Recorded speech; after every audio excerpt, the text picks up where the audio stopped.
Kita ketemu lagi masih di pembahasan seputar inner authority. Dan buat teman-teman yang belum tahu apa itu inner authority, fungsinya apa, silahkan cek di video inner authority yang emosional. Itu di awal video kita sudah terangkan tentang apa itu inner authority dan fungsinya apa. Jadi buat teman-teman yang langsung kelempar ke video ini, cek dulu di video inner authority emosional ya. Di sana ada penjelasannya. Dan di video kali ini kita mau bahas inner authority, yaitu heart atau ego ya. Kalau di chart seringnya ketulisnya ego. Jadi bapaknya Star Wars. Jadi seperti yang kita sebutkan waktu di awal banget yang di emosional, itu kita buatnya itu berdasarkan jumlah populasi ya. Dari yang paling banyak dulu yaitu yang emosional, sakral, splenic, dan sekarang heart atau ego. Jadi makin ke belakang nih mungkin yang nonton makin sedikit yang relate gitu, karena yang makin ke belakang tuh makin dikit jumlah persennya ya. Populasinya tuh makin dikit. Apa itu inner authority, ego? Jadi kalau heart atau ego itu sebetulnya kan berhubungan dengan center yang kerjanya adalah mau mewujudkan apa yang diinginkan gitu ya. Nah sebetulnya untuk heart atau ego ini sendiri itu akan perlu ngobrol lebih dalam karena terbagi jadi dua nih. Untuk yang type-nya manifestor dengan type-nya projector itu ada sedikit perbedaan dalam membaca si heart atau egonya ini, gitu ya. Tapi secara sederhana. Jadi di video kali ini secara umum aja ya. Secara umum, tapi nanti saya kasih keyword dikit-dikit lah ya. Gitu. Jadi intinya kalau heart atau ego tadi itu kan apa yang diinginkan untuk diwujudkan. Jadi sebetulnya berangkat dari keinginan tadi kan. Keinginan. Berarti inner authority ego ini sebetulnya hanya tinggal mendengarkan sebetulnya apa sih yang benar-benar diinginkan. Apa yang benar-benar saya inginkan. Cuma kalau manifestor nanti karena strateginya adalah to inform, sebetulnya dia bisa mendengar apa yang diinginkannya itu melalui apa yang dia katakan. Nah, seringkali yang dia katakan ini untuk manifestor itu bukan apa yang kan ada ya, kadang-kadang kita ngomong itu pakai mikir dulu. Nah, bukan itu. Karena kalau ngomong pakai mikir dulu itu bukan dari si inner authority-nya, tapi dari logika kan. Tapi justru kita perlu mendengar apa yang kita katakan tentang apa yang kita inginkan yang spontan gitu. Udah siap-siap. Iya gitu. Jadi yang memang apa yang kita omongin bahkan nggak kepikiran. Iya, bahkan yang nggak pakai dipikir justru malah itu yang akurat gitu. Iya. Bahkan setelah terlontar, baru kok bisa ngomong itu ya? Gitu ya. Iya. Oke. Ya. Nah, tapi kalau yang untuk proyektor yang diinginkannya balik lagi nyambung ke strateginya. Strateginya proyektor kan waiting for invitation. Nah, sebetulnya digabungkan tuh kira-kira pada saat ada undangan apa yang ingin saya lakukan untuk menanggapi undangan tersebut. Dan seringkali heart atau ego ini kan sifatnya keinginan kan. Bisa jadi orang akan melihatnya kok lu suka-suka sih gitu ya. Padahal ya emang iya suka-suka, orang cara kerjanya begitu. Otoritasnya memang apa yang diinginkan dan selaras dengan dirinya gitu kan. Nah, kalau proyektor ya memang ego maksudnya. Ya, kalau ego yang tipenya projector itu memang akan perlu bertanya kepada dirinya tuh, mungkin pertanyaannya terdengar selfish ya.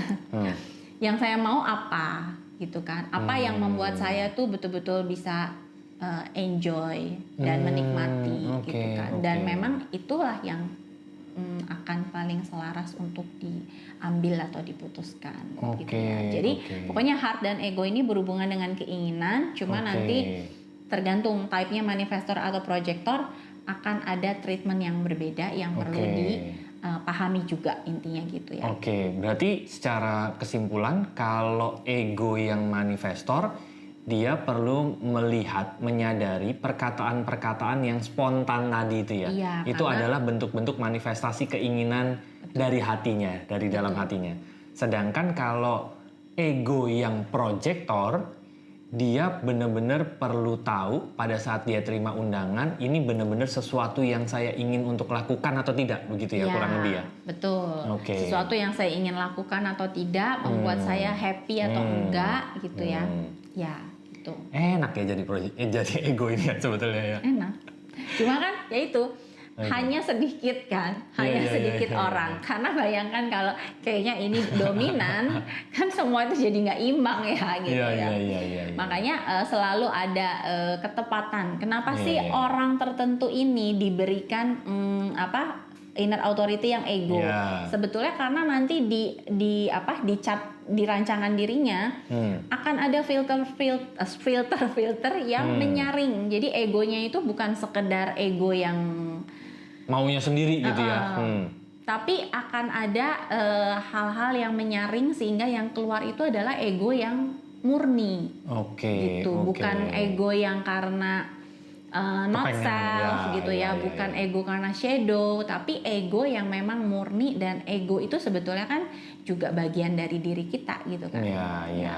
Jadi memang untuk inner authority yang populasinya sedikit-sedikit akan perlu penjelasan yang lebih banyak karena supaya tidak salah persepsi saat menggunakannya. Balik lagi nanti lihat ke gate-gate dan hal-hal yang ada di dalam chartnya itu tadi. Iya, perlu holistik ya gitu yang membacanya. Iya, betul sih. Karena semakin sedikit populasinya, kita semakin jarang mendengarkan nasihat-nasihat untuk populasi yang sedikit ini. Berbeda dengan emotional authority. Emotional authority kan mayoritas dan nasihatnya sering kita dengar, jangan ambil keputusan saat lagi emosi gitu ya.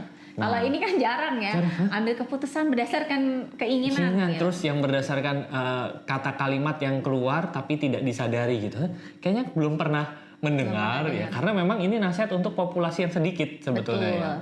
Hanya orang yang fit dengan nasihat dengan cara ini gitu kan. Kalau teman-teman ada yang punya inner authority-nya yang jarang-jarang ini ya, mulai dari splenic ke belakang sih, itu sebetulnya yang lebih jarang. Itu teman-teman akan sangat perlu jernih dan melepaskan diri dari cara orang lain mengambil keputusan. Cara populasi besar itu memberikan nasihat ya. Iya, karena kayak sedikit ya, waktu yang minggu lalu agak ketinggalan. Waktu emotional authority itu kan justru tidak tidak disarankan untuk mengambil keputusan secara spontan. Karena perlu jeda gitu kan. Tapi untuk orang-orang yang splenic, intuisi, itu justru malah perlu spontan. Apa yang keluar saat itu ya itu yang tepat gitu. Jadi ada cara kerja yang mungkin berlawanan ya untuk orang yang berbeda gitu. Makanya kita tidak bisa menyamaratakan semua hal gitu. Nah, seru ya. Nah, memang pembacaan human design ini perlu holistik ya, perlu melihat satu sisi dengan satu sisi yang lain. Inner authority nanti dengan strateginya. Dan terus, ini juga dengan filter-filter dari gate-gate-nya gitu ya. Betul. Nah, buat teman-teman yang ingin mendapatkan pembacaan human design-nya secara lengkap, cek aja di description, itu banyak informasi yang teman-teman butuhkan. Nanti di situ ada chat di WA, kita juga ada grup WA bareng-bareng. Nanti di situ di waktu-waktu tertentu ada sesi tanya jawab gitu ya teman-teman ya. Jadi cek aja link di description untuk teman-teman bisa mendapatkan informasi yang lebih lengkap tentang human design dan juga perjalanan kembali ke diri bareng lompatan hidup. Jadi silahkan cek link di description ya. Kita akan ketemu lagi di episode mendatang. Bye bye, thank you. See you.